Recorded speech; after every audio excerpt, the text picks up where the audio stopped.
Hello and welcome to Tattvadeep, Conversations in Explorations. For our sixth episode on sociology, we sat down with Dr. Lokesh Ohri, anthropologist, author, and activist. Dr. Ohri is a leading name in building community resilience in the face of rapid change currently overtaking the Himalayan region. After completing his doctorate in anthropology from the University of Heidelberg, Germany, he chose to live in the Himalayas and to work for Himalayan communities. He has established the Himalayan Walking Group, Been There Doing That, BTDT, which is a leading name in promoting slow and responsible travel. He's a prolific filmmaker and author of several books, among them Till Kingdom Come, Medieval Hinduism in Modern Himalaya, Upper Ganga Region, Cultural Resource Mapping, Suspended Beliefs, and many more. He was recently given the Mahatma Gandhi Award and the Sustainability Champion Award at the Outlook Responsible Tourism Summit. We talked about his understanding of what sociology and anthropology are and the core concepts they attempt to study,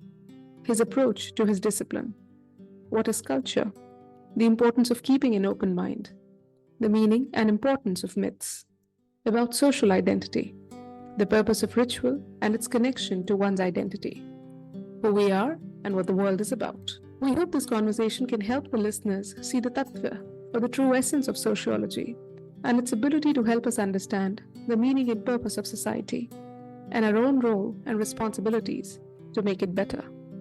Hello, Professor Ohri. Here are some questions we've prepared for you. We hope you find them stimulating. You have studied both sociology and anthropology. Could you start us by explaining what the two subjects are about, how they differ, and how they influence each other? Well, thank you for having me on this podcast. It's really wonderful to be here. So sociology is the subject that people study initially, and generally some people continue to study sociology, and then for some the logical progression is that they move on to anthropology.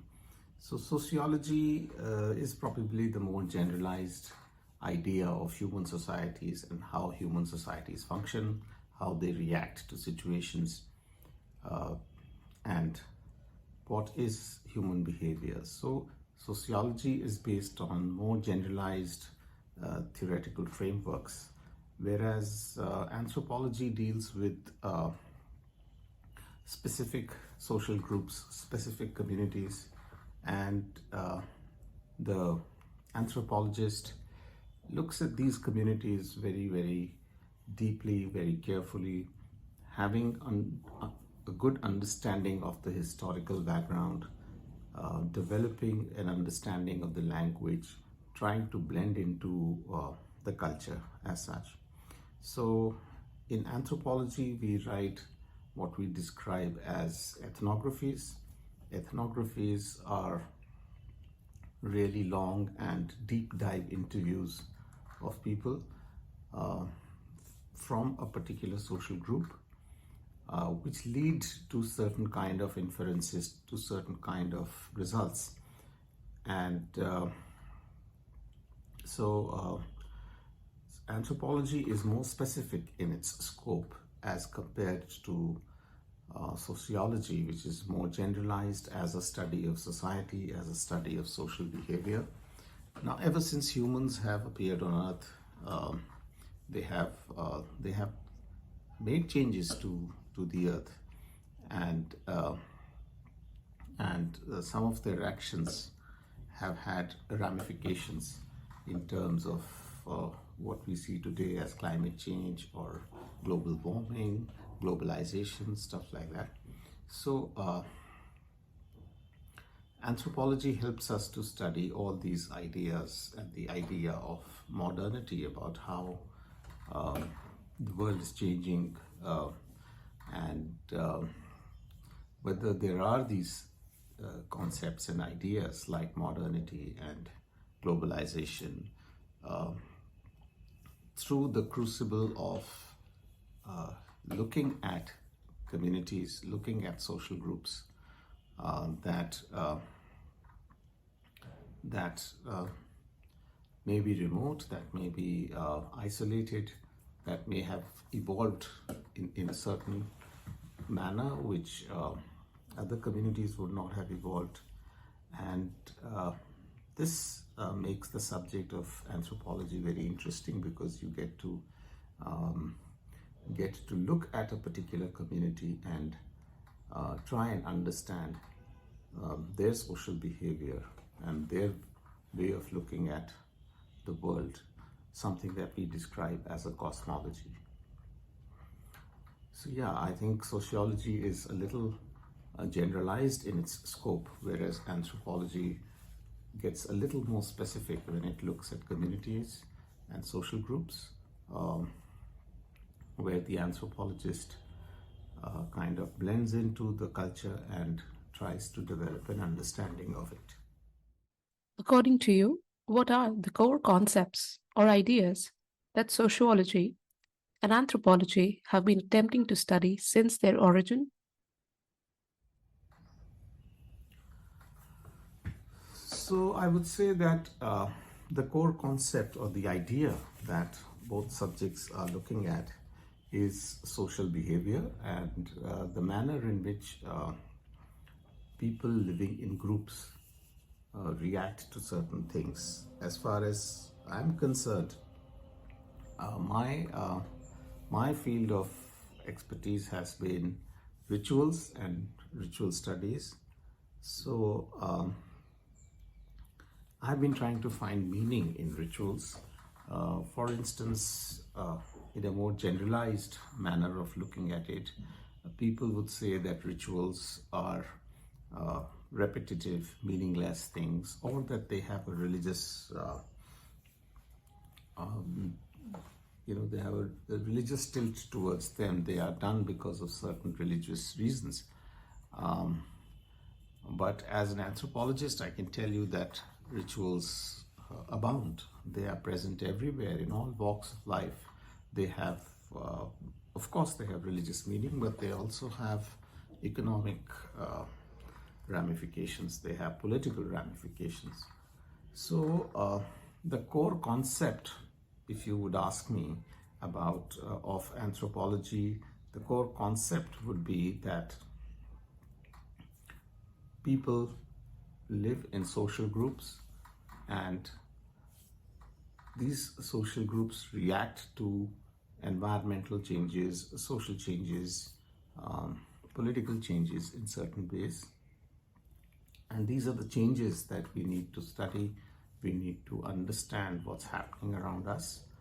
So these subjects give us a more in-depth understanding of the world around us and help us to make sense of what is happening. This can only happen if we go in the field, something that is described in both the subjects as field work. So I think field work is a very core idea of what we do in these subjects, where we learn the language, we try and develop an understanding of the society in a very deep kind of way. So when we look at anthropology, the two ideas that usually are talked about are the ethic and the emic way of understanding societies. Now, the ethic way is it's the way of looking at the society from the outside as an observer. And when you try and do that and look at a social group externally, your understanding is quite limited in terms of what you can think of as social behavior, what you can think of as what is happening. Whereas the emic way of looking at a society is when you live with the people, when you understand the nuances of their culture, and through years and years of field work, you try and understand what is being done and why it is being done, and then write about the social group. So that gives you a very deep insight into what the society is moving towards. So I think this emic idea of looking at societies is very significant, and is a core concept, a core idea of what we do as anthropologists. What has been your approach to the two disciplines? Well, as I said, I started off as a sociologist when I did my master's degree, but moved on to anthropology. So my approach has been an approach of not looking at generalizations. My approach has also been an approach of decolonializing the knowledge that we have of the subjects. Like for instance, if you look at the studies happening in the global north, there is a lot of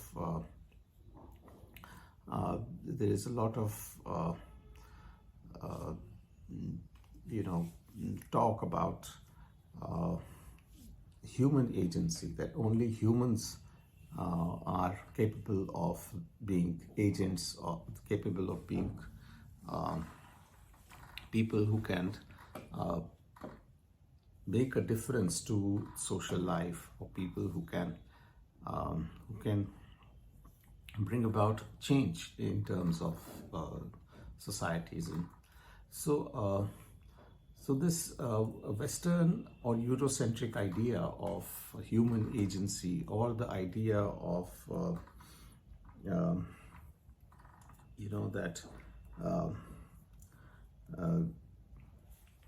the idea of rationality, which is so prevalent in the global north, is to me appears counterintuitive. And when I look at societies in South Asia, specifically in the Himalayas,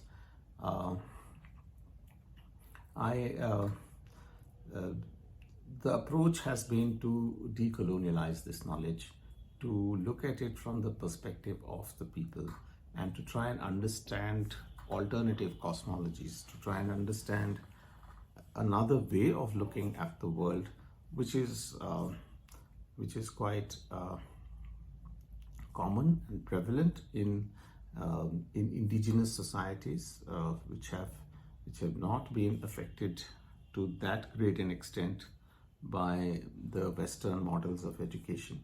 So my approach, I would say, it has been an approach of decolonializing knowledge. Some would even describe it as a kind of a revolt against what is the perception of social living. And in that sense, I have looked at alternative worldviews. I have looked at alternative cosmologies that the societies that I have studied would espouse, as compared to what has been happening in the West in terms of the subject. How would you define what culture is? So, cultures are what societies do. It is societies in action and social groups in action. So societies have their worldviews shaped by their cultures, and this is no society exists in isolation. Most societies, they have geographical factors, environmental factors, a particular history that works for them, which shapes their worldview and their cosmology. And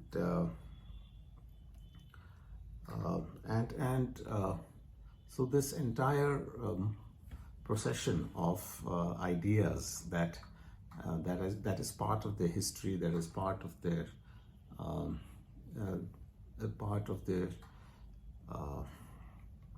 social life, which constitutes an individual and a group's worldview at a particular point of time. Now, all these things are fluid; they are constantly changing with the passage of time, and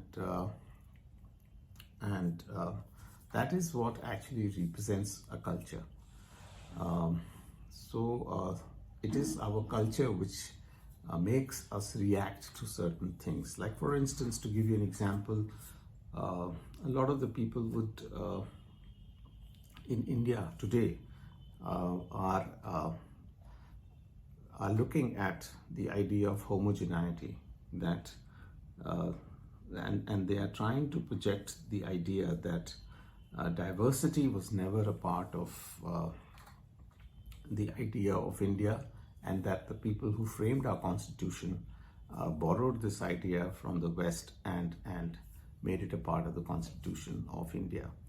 Whereas, as a person who looks at society very closely, I would differ on this count, and I would say that it is diversity and the understanding, and not the tolerance of diversity, but the understanding of diversity has been part of Indian culture for centuries and forever, and it is a homegrown idea. It is an idea that has evolved in this soil, and to project this idea as an idea borrowed from the West and then impose an idea of homogeneity is probably an error. And in fact, I would say that the idea of homogeneity, or the idea that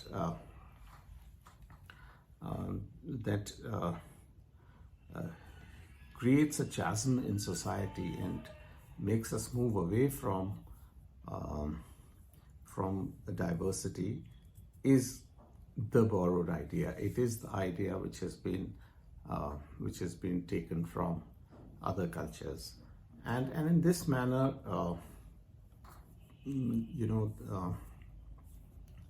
I would say that a culture will always respond to a situation with ideas that are homegrown. And my understanding is that India will revert to the idea of diversity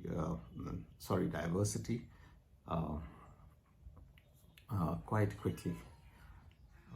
Is there any fundamental insight or insights that a sociologist or anthropologist might have about society and culture, which a non expert might be unaware of or unable to articulate, knowing which could significantly improve their interactions with their social environment? I guess all of us are individuals, all of us are human beings, and I don't think anthropologists or sociologists have have a right over articulating certain something that is more than what a non-expert can do. But I would definitely say that anthropologists, through their training, develop this emic perspective of looking at things, which is quite significant about an understanding of society. Now, a lot of times when we look at social groups, we bracket them under stereotypes. We look at worldviews, we look at people, and we say that, oh, these people are like that, oh, these people have these rituals, oh, these people react to situations in this way, oh, this particular social group is very volatile, or this particular social group is very peace-loving. So I guess when you do anthropology and you train to do this deep dive fieldwork, you also trained to keep stereotypes aside and to know when a stereotype is emerging in your own thought process, and when you need to be objective about a particular social group or a particular situation. So I think the only difference between an expert and a non-expert would be that an expert would uh, would go with an open mind and would keep all the stereotypes that authors have established, that books have established, that people who treat the particular community as the significant other have developed over the years, and to look at a social group with an open mind, with the idea that humans are essentially similar, and yet there are conditions around them that that can lead to certain alternative worldviews, that can lead to certain ideas that might differ, and that is the diversity that makes the world a very interesting place.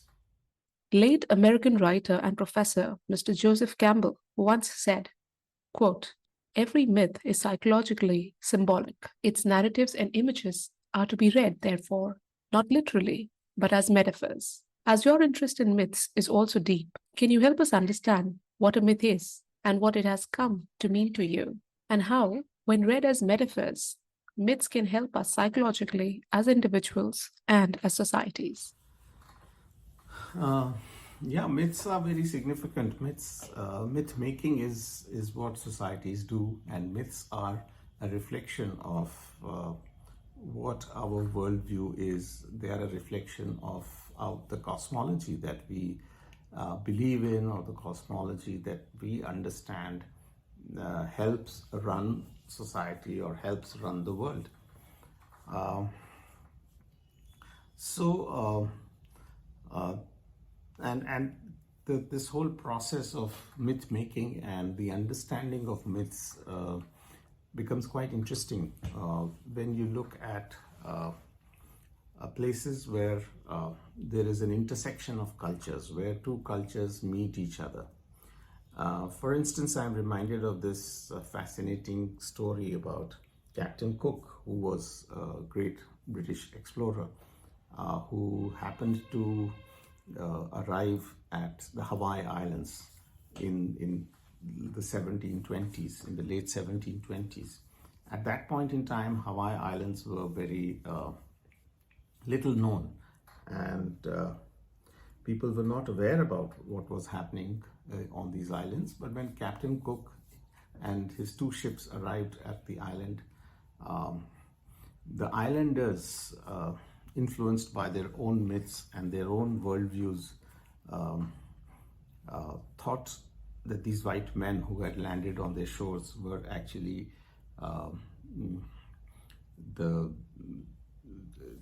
so Captain Cook himself was thought of as the god Lono, and his fellow angels that have descended on their land.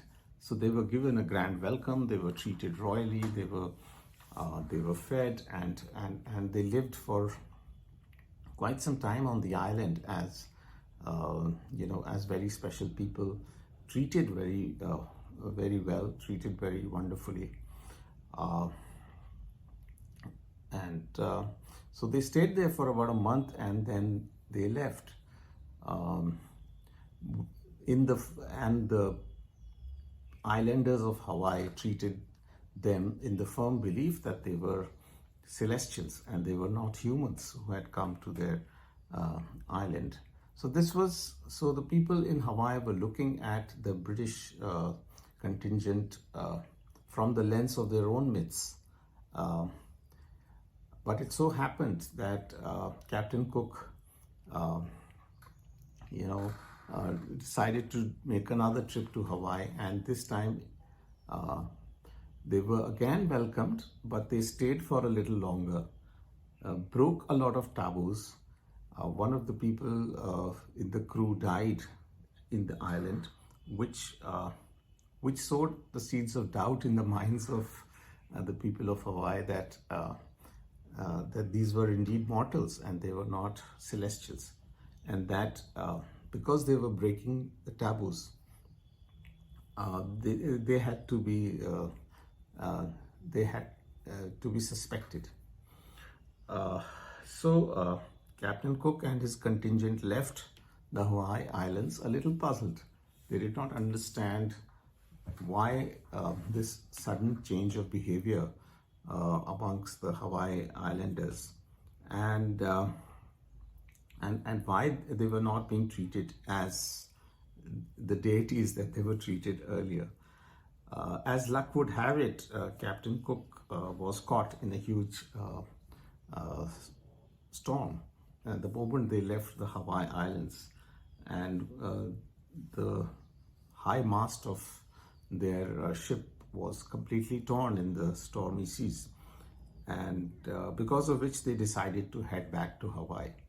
Now, the myth of the Hawaiians had told them that God Lono would go away and he would return to be sacrificed. So when these ships return, the Hawaiians think that it is Lono, even though they had suspicions, even though they had doubts in their minds, and eventually it led to the killing of Captain Cook and his entire contingent. So myths are very significant. Myths create a worldview. They create,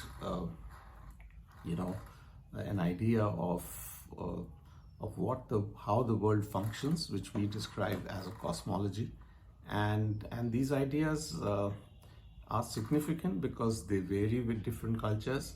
But if you also look at mythologies across the world, there are very, very great similarities too. So it's interesting to study myths because mythology and myth making, they tell us so many interesting facts about societies and lead us to a better understanding of what people think of as their world. You have mostly studied Indian societies. Your work focuses on the northern part of India. So if you were to study another society from anywhere else in India or the world, what are some of the sociological insights that you will be able to put to use, and some that you might have to discard, and why would that be? Until now I have worked with communities in the north of India, especially in the Himalayas, because that is the region that interests me a lot. If I had to work anywhere else in the world, and if I were to look at social groups elsewhere, I guess the same set of criterion would apply, and we would have to apply them very diligently, because whatever social group you might look at, you cannot apply one set of theoretical frameworks to say a society that you consider as primitive or archaic or isolated, and then apply a different criterion to a society that you think of as evolved or modern or scientific. A very interesting field has emerged in anthropology, which calls itself STS, or Science and Technology Studies. So Science and Technology Studies has begun to look at spaces where science is practiced. For instance, it has begun to look at the most high-tech laboratories in the world, or it has begun to look at the best hospitals, or technology companies, and they're applying the same set of criterion, the theoretical frameworks that they have been applying to archaic and isolated and remote tribes and communities. So and the results, surprisingly, are also quite similar. So this, so the insight that I would like to carry to another space, if I were to work in some other space, and I would be very keen to work in a space where high tech is practiced and apply the same set of criterion that I applied to these remote tribes and communities that I've worked with until now. So the deep insight is that go with an open mind and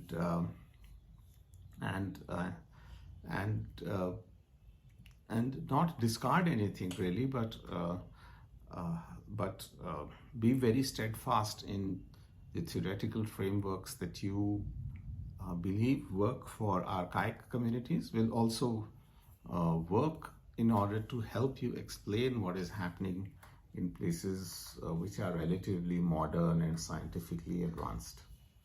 We've spoken to philosophers of physics who have told us that it's not a good idea for scientists to be 100% sure that their beliefs do not influence their judgment in some tiny way.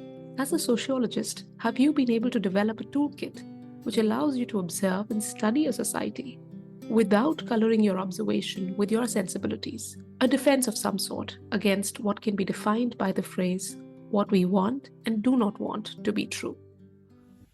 Well, this is easier said than done, because the whole idea of fieldwork, as I mentioned earlier, is that you approach a society in a way that you learn the language, you blend in with the landscape, and you become a part of the society that you intend to study, so that you don't remain an extraneous feature. Like, for instance, if there's a ritual happening and you take out your camera, almost instantly things will change, people's attitudes will change. So a lot of the observation has to be done in a way that that is not very that does not reveal that the observation is actually happening. So but when you go to a society and you live with the community, you tend to form relationships, you tend to establish friendships, you tend to establish and if you live for a substantial amount of time, you tend to get attached to the community and to appreciate the nuances of their culture. So in that sense, for an anthropologist or for any social scientist, it's a little difficult to remain detached from the subject completely. But of course, when you write about your experiences, when you put your ideas into the theoretical frameworks of what you're trying to explain, that's where you have to be very conscious of the fact that you do not want a social group that you feel so attached to should be represented in a particular manner. There you have to stick to the truth. So in that sense, the idea of the anthropologist working with the society is that that he or she should not be reporting on what could be or what should have been, but instead they should be reporting on what is actually observed. So when you write and when you make sense of what you have observed, at that point in time you have to be very conscious of this bias not entering your discourse.